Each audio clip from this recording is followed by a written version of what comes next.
fight or hide. So people spend 70% of their time of their life living in this state. Wow. So think about it. So miserable. Then, yeah. So then, when you're under stress, if there's a cougar around the corner, you're not going to sit down and meditate. You're not going to sit still, right? But so jump imagine off a tree. here you got the survival gene switched on, and nobody is going to believe in possibility when you're living in survival, right? Wow, yeah. So then, when you're living in stress, what happens is you narrow your focus on the cause. You narrow your focus on matter, the object, the thing. And so people get switched on, and all of their attention is on their outer world. When the hormones of stress kick on, the body gets an arousal, now your attention is on the body. And of course, when you're under stress, you're trying to predict the future based on the past. And now you're literally enslaved into three-dimensional reality. So then how do you get what you want? You got to try harder, you got to force it more, you got to work harder, you got to fight for it. It's matter trying to change matter. It's exhausting. People just burn out, right?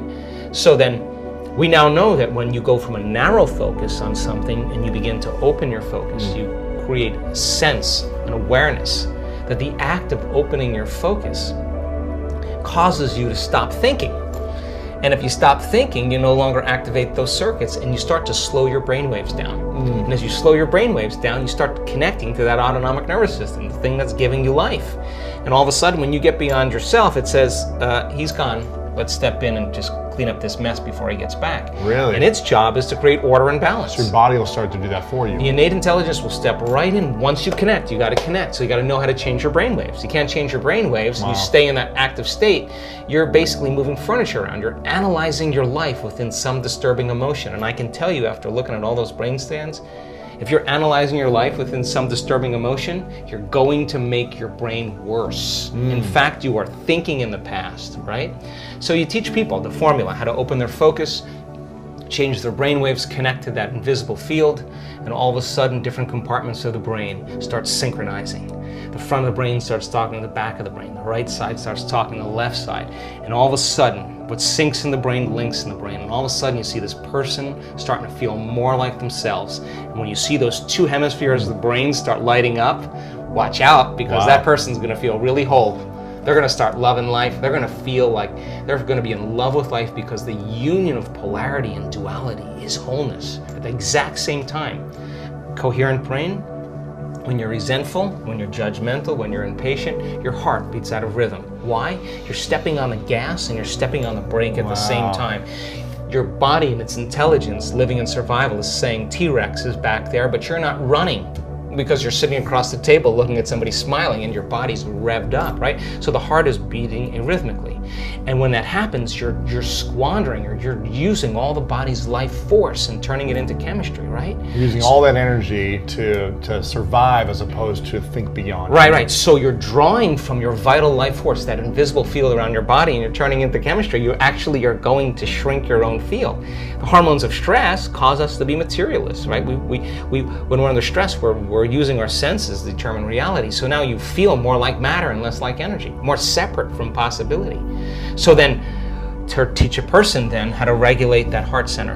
And we do this, we've done 6,000 heart scans. Why? Because if I can teach you how to get in that heart state, and I can teach you how to activate that center, and I can teach you how to regulate an elevated emotion, the heart starts to create a very coherent signature. And when the heart starts beating like a drum, like dropping a pebble in water, it begins to produce a measurable magnetic field up to 3 meters wide. Now you're more energy than matter, more wave than particle. Wow. Now, that field that's being created is measurable, and that's an energy, and energy is frequency, and all frequency carries information. So what is the information when it makes it here? But you're sharing into the world. It could carry the thought of your healing. Why? Because it's consistent with the energy. Guilt isn't going to carry the thought of your healing. It's a different frequency. And all of a sudden now, the person is elevating their emotional state, and they're allowing their thought to be carried on that frequency. They're broadcasting a whole new energetic signature. But thoughts are the language of the brain, and feelings are the language of the body, and how you think and how you feel creates your state of being. So then the question is, if you keep practicing creating that state of being, it should become familiar to you, yes or no? Yes. The word meditation literally means to become familiar with. So then if you're practicing moving into these elevated states and your heart is coherent and we're measuring, and I can say, Louis, you got it.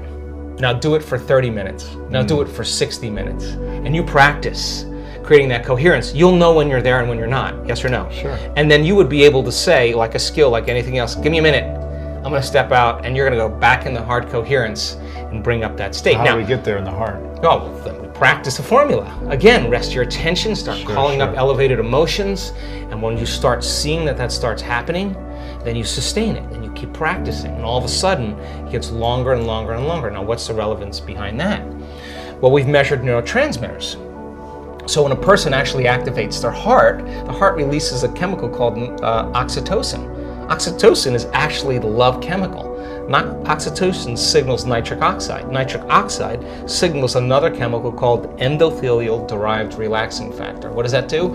Causes the vessels in your heart to swell. Wow. You will literally have energy in your heart. You will literally feel like your heart is full. Now, once you have that feeling, you're not going to want to trade that feeling for anyone or anything. You're going to say, why would I judge that person? If I judge that person, I'm going to lose this feeling. Now, all of a sudden, you're self-regulating. Now, once the heart is activated, I just was at the research lab this week. Once the heart is activated, it acts as an amplifier, and it amplifies energy in the brain. So once you start opening that heart, and it begins to signal the brain, you're going to suppress the survival centers. In fact, the research shows it will reset your baseline. In other words, if you're anxious and vigilant, and you learn how to self-regulate, you'll actually reset the baseline, and you'll say, well, the trauma was 15 years ago, I saw somebody get murdered or whatever, and then we'll say, yeah, but the moment the heart, not the brain, it's the heart that actually resets the amygdala. And all of a sudden, the person switches down, and all of a sudden, like, I just don't have anxiety. We have thousands of brain scans with anxiety and depression from people from all walks of life. They've reset. And all of a sudden, they don't have that anxiety. They don't have to take medications or do anything else. They know how to self-regulate. Where does all anxiety stem from? Anxiety is doing this. Living in the survival. When you're living in survival, I'll tell you this. When the survival gene is activated, out of the infinite potentials in the quantum field, you'll always choose the worst case scenario. Why? Because if you're in survival and you're preparing for the worst, there's always better chances of surviving if anything less happens. So people are always selecting the worst thing in their mind, and they begin to emotionally embrace that future before it happens. Thought and emotion, you start conditioning. So you're conditioning the body to become the mind of fear. You keep doing that enough times, once the body becomes the mind, it's a subconscious program. The person has a panic attack. Try as you may to control it with your conscious mind. You can't. You programmed it subconsciously. Now you worry about the next panic attack, and as you start worrying about the next panic attack, it's the vigilance that creates the next one. Wow. Now here's what's happening in our work. People who are self-regulating and creating these elevated states, we have heart scans of them sustaining heart coherence for a whole hour during a meditation. Then at the end of the day, they're still wearing the monitor. It's 8 o'clock at night, they're not even in a meditation, and for a whole entire hour they're in heart coherence. We say to the woman, what's going on here? She said, I have no idea. I was just getting ready for bed, and all of a sudden my heart just swelled up. It was so intense I had to lay on my back and surrender to love instead of surrendering to fear. She had a spontaneous love attack instead of a spontaneous panic attack. Now, I would call that the natural state of being. So then, if you're living by those elevated states and you know how to feel that emotion of your future before it happens, you're less likely to wait for it to happen because you'll feel like it already happened. You're less likely to try to control it. You'll know that the moment you lose the feeling, you just disconnect it, and you're going to make your way back. And when you get good at it, no person, no thing, no experience can take it away from you. Wow. Now you're empowered. And if you understand the laws of how creation happens, then you're less likely to compete and rush to get what you want. You're going to know that it's going to come to you. And now that's the new model of how do we create.